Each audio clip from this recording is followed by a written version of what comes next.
Shalom, shalom, Israel. First and foremost, I want to give all honor, glory, and praises to Yahweh, Bahashem, YAHAWASHI, Bahashem, Rakakwadash. Double honors to the elders and apostles of great millstone who taught us truth. And shalom to my Akim and Akwad out there who are diligently waiting to be delivered from this final captivity. And today's topic is going to be Israel, you are the salt of the earth. Okay, we're going to be talking about how Israel's the salt of the earth, the cream of the crop, the best out of all the nations, all right?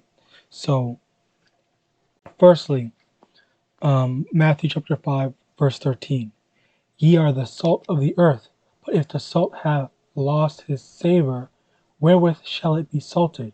It is thenceforth good for nothing, but to be cast out and to be trodden underfoot of men. Okay? And a precept to this. Zechariah chapter 2, verse 8. For thus saith the Lord of hosts, after the glory hath he sent me unto the nation which spoiled you. For he that toucheth you toucheth the apple of his eye. Okay? So 2 verses. Firstly, we are the salt of the earth. And Salakia. So firstly, we are the salt of the earth. And secondly, we are the apple of his eye, okay? We're very precious to the Most High. Okay, we're precious to the Most High. We have all the best qualities instilled in us as a nation, all right? Because I know oftentimes we're the ones that are performing all these great feats, all right? So here's one thing, I searched up, like, the best boxers of all time. I just type in best boxers of all time, and it's a bunch of Jakes that, mostly Jakes that, showed up. But there's one Edomite. Well, I don't even think that might not be an Edomite. It might be Italian or let me see. Oh, Mexican. There, see, wow. I was thinking Italian, but see that that's what I get for freaking giving Esau the benefit of the doubt. But no, there's this one I think is an actual Edomite. He's probably an Edomite, But even then, even at that, a lot of Israelites we believe some some uh some some of people that look like the other nations are that are talented. We believe they could be Jake. They could be Jake, like Bruce Lee.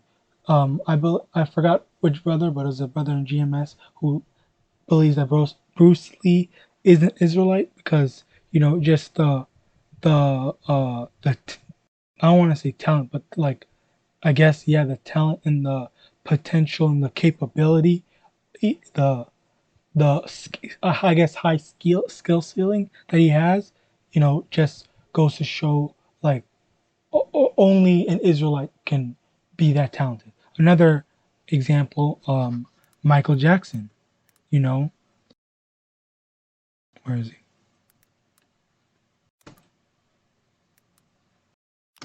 Michael Jackson. He's very talented, king of pop, undisputed king of pop. All right, literally everyone, respected and loved him for his amazing music. Even today, I listen to some I listen to some Michael Jackson myself today. He throughout his entire career as a child up until he started looking like this, with the vitiligo and whatnot. Uh, he still made some really good music, and that's that blessing that the Most High gives to His children, and even outside of that, other there could be other people that I don't have direct link to them right now, nor do I have their examples on hand. But I believe it was in Korea. There was some very talented singers up there. It could be potentially be a Jake, because a lot of times, and we were scattered across all the nations. So who's to say that an Israelite is? Who's to say an Ammonite or a Moabite that looks like an Ammonite or Moabite is actually a Jake? It's just that whole um, confusion of face, you know. All right, but going more into it, Matthew chapter 13, verse 24. Another parable put he forth unto them, saying, The kingdom of heaven is likened unto a man which soweth good seed in his field. But while men sleep, his enemy came and sowed tares among the wheat, and went his way. Okay, so quickly, just so everyone knows, tares. Uh, I've, it's kind of like okay, there, right there, an injurious weed resembling wheat. So a tare is basically something that uh looks like wheat, but it's actually not. It's a weed. Okay, so um, and that's a perfect parable to not a parable, Slakia. It's well, yes, parable, yes. It's also a perfect comparison to Zechariah 13:8. Okay, Zechariah chapter 13, verse 8. And it shall come to pass that in all the land, saith the Lord, two parts therein shall be cut off and die, and the third shall be left therein. Okay, so two parts therein, that's the two-third of Israel that are the wicked Israelites, and the one-third that's going to be left therein. The two-thirds have to die to be redeemed in, and you know what, let's get that actually, prove all things and for edification's sake. So Zechariah, I mean Isaiah.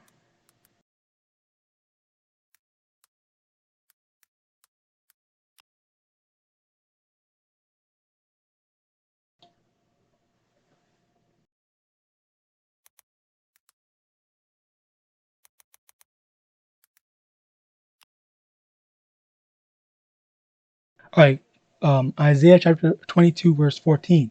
And it was revealed in mine ears by the Lord of hosts, surely this iniquity shall not be purged from you till ye die, saith Yahweh. All right, so the iniquity, our iniquities, the iniquity of the two-thirds primarily, is not going to be removed from them until they die. They have to die in order to have the wickedness or their sins removed from them.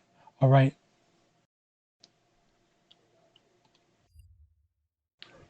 So and going back to Matthew 13. So, like I said, the tares represent the two-thirds, and the two-thirds, that's the the the bad that's in the field that the enemy planted in. Because the the Stockholm syndrome mindset is given, and not even just Stockholm syndrome, but like the mindset of self-hate comes from Esau, because Esau is doing that uh, programming on us by showing, even because even when while I was growing up, for example, a lot of times it's you see a white superhero, Superman, he's white, but you have these young children thinking, it's good to be white, and a lot of times um kids think, young little girls, for example, they think, white is beautiful, or light skin is beautiful, dark skin is ugly. That's that programming that they put in. That's what turns them into tares, okay?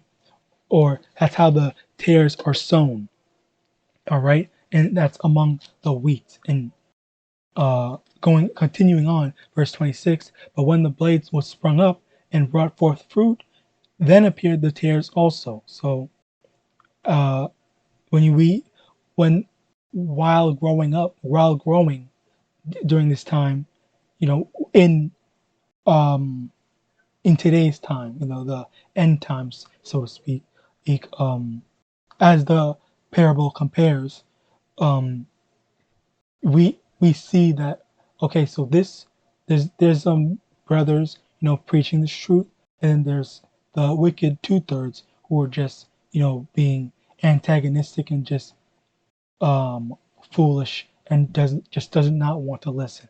All right, but then we go continuing on, verse 27. So the servants of the householder came and said unto him, Sir, didst not thou sow good seed in thy field? From whence then hath it tares? So where did the tares come from? Verse 28. He said unto them, An enemy hath done this. The servants said unto him, Wilt thou then that we go and gather them up? Okay, so um, remember in verse 24, it's saying the kingdom of heaven is likened unto a man which soweth good seed in the field. Okay, this is the kingdom of heaven. This parable is to compare to the kingdom of heaven. So an enemy is sowing all the what's it called, the tares. The enemy is sowing all the tares. So there, the servants asking, should we go pull out all the tares? Okay, now let's see the answer to that. Verse 29. But he said, Nay, lest while ye gather up the tares, ye root up also the wheat with them. Let both grow together until the harvest, and in the time of harvest I will say to the reapers, Gather ye together first the tares, and bind them up in bundles to burn them, but gather the wheat into my barn. Okay, so um, gather gather up the gathering the tares. You know, basically separate the tares and the wheat. So you put the tares in one pile to be destroyed, you know, burnt in fire, and then the wheat to be gathered to be put into the barn. Okay, that's symbolic of that's representative of the kingdom of heaven. So the tares have to be destroyed, as you know, I brought up in Zechariah chapter 13, verse 8. Tares, the two-thirds have to be destroyed, and uh,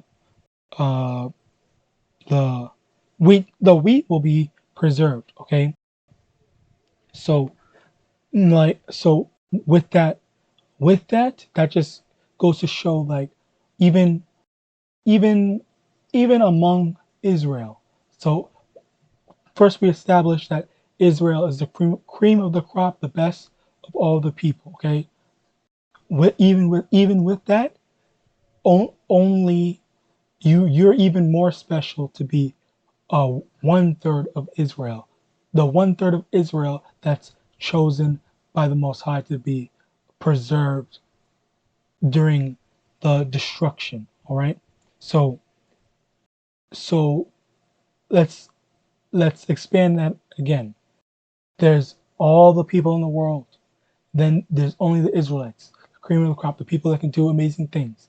And then and then out of, let's say, 33% out of 100% of Israel, of all these Israelites, 33.3% are 33.3% are so special, specially chosen by the Most High to be preserved for the kingdom of heaven. Okay, now that is a very beautiful, beautiful thing. And if you honestly, I've said it once before, maybe more, but like, you really have to be extremely grateful if you're in this truth. You can't take this truth for granted. All right. Um, I believe there's a prayer.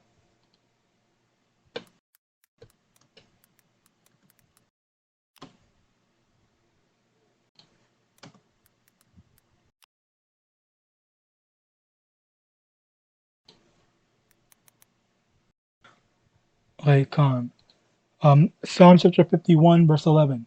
Cast me not away from thy presence, and take not thy Holy Spirit from me. Right? This is the type, this is what you have to, this is the type of mindset that you have to have in your mind. You have to be praying and asking the Most High to not let you be sifted out, because uh, even more so on, even more so on that, it's like, it's just like, you don't want to be a tear at the uh, during the end, when the tears are going to be destroyed. Yeah, the tears might be living it up and enjoying life now, but at the end of the day, it's not going to be a very uh, it's not going to be a very it's not going to be a good end. You don't know how their end is going to be. So that's where, just be grateful, be honestly truly be grateful, because you know it's you're very you're blessed, you're special to be chosen by the Most High, to be preserved. All right.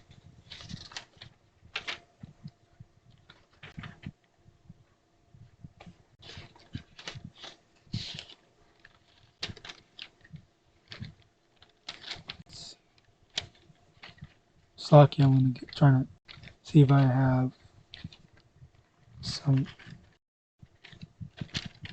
Right, Saki. Um,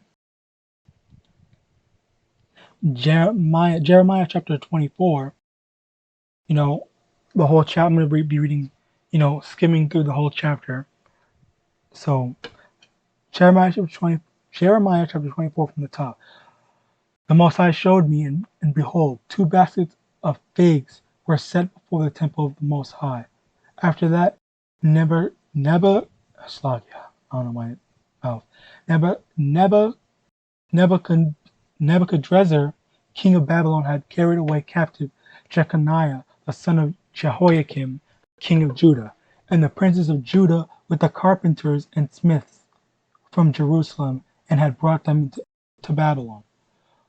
Okay, so verse 2, one basket had very good figs, even like the figs that are first ripe, and the other basket had naughty figs, which could not be eaten, they were so bad. Okay, so going back into Zechariah chapter 13 and 8, as well as Matthew chapter 13, verse 24, about the wheat and the tares, there's the good figs, there's the bad. There's the good Israelites, and there's the bad, all right?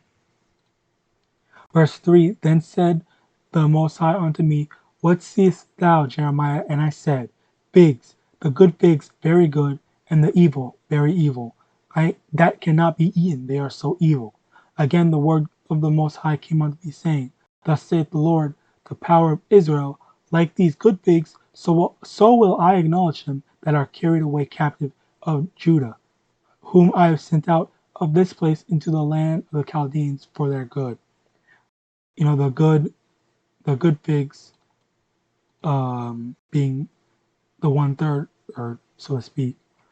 Verse 6, for I will set mine eyes upon them for good, and I will bring them again to this land, and I will build them up, and I will build them, Slakia, and not pull them down, and I will plant them and not pluck them. Okay, so in verse 6, we're showing the Most High wants to build up the 1/3, okay, Lord willing, that not only I am, but any Israelite that's, watching and hearkening onto this word is part of the 1/3. So he's gonna, Lord willing, if we are part of the 1/3, I will bring them again to this land, and I will build them and pull them down, and not pull them down, and I will plant them and not pluck them. Okay, so build them. We're gonna have an established society, have our own established city. How we're not gonna be taken down. We're not gonna be brought down. And I will plant them, meaning I will we're going to have a rooted foundation, all right? And we're not going to be plucked up or uprooted, so to speak, to going along with the planting analogy. In verse 7, and I will give them an heart to know me, that I am the Lord, and they shall be my people, and I will be their power. For they shall return unto me with their whole heart. Okay? So we're gonna be able to return to the Most High. We're gonna have a heart that is perfect, perfect, not so to speak, precisely. We have a perfect heart where we won't be able to commit sin. All right, as it says in Jeremiah chapter 31, verse 31 to 34, I believe.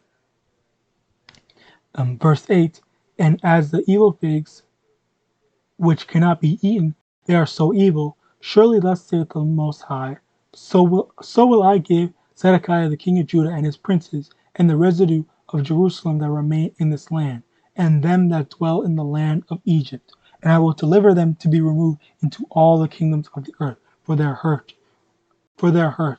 to be a reproach and a proverb, a taunt and a curse in all places whither I shall drive them. And I will send the sword, the famine, and the pestilence among them, till they be consumed from off the land that I gave unto them and to their fathers. Okay, so for the 2/3, the sword, the famine, and the pestilence. Okay, they're going to have the 2/3 going to have a miserable end because they hearken not unto the words of the Most High. Okay, so the main the honestly the main reason, the main point of this video is just I want to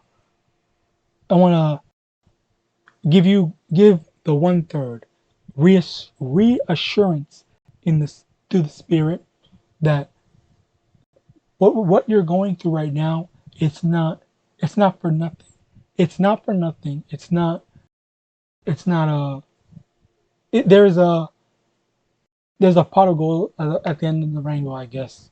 It's our labor is not in vain. We have to continue to endure, and not only for the reward for us at the end of it, but in order to avoid the horrible end that the 2/3 would that the 2/3 are destined to get. And in addition to that, you truly have to understand that as an Israelite in this truth. Okay, well, first off, as an Israelite, you're already special. Okay, if you're a so-called black, a so-called Hispanic, or a so-called Native American, you're very you're special. You're special because you are one of the Most High's chosen people. And then on top of that, if you're in this truth, so another level to it. All right. So there's being an Israelite, and then on top of that, there's being a 1/3 Israelite. That's actually hearkening on to the words of the Most High, trying to keep all His law, statutes, and commandments to the best of your ability. And you're trying to preach and bring back all the lost sheep back into this truth. You really have to understand that you are that much more special. All right. And with that, I want to give all honor, glory, and praises to YAHAWAH, BAHASHEM, YAHAWASHI, YAHAWASHI. And with that, I want to give all honor, glory, and praises to YAHAWAH, BAHASHEM, YAHAWASHI, BAHASHEM, RICANS, double honesty, elders and apostles of Great Millstone. And with that, I want to say Shalom.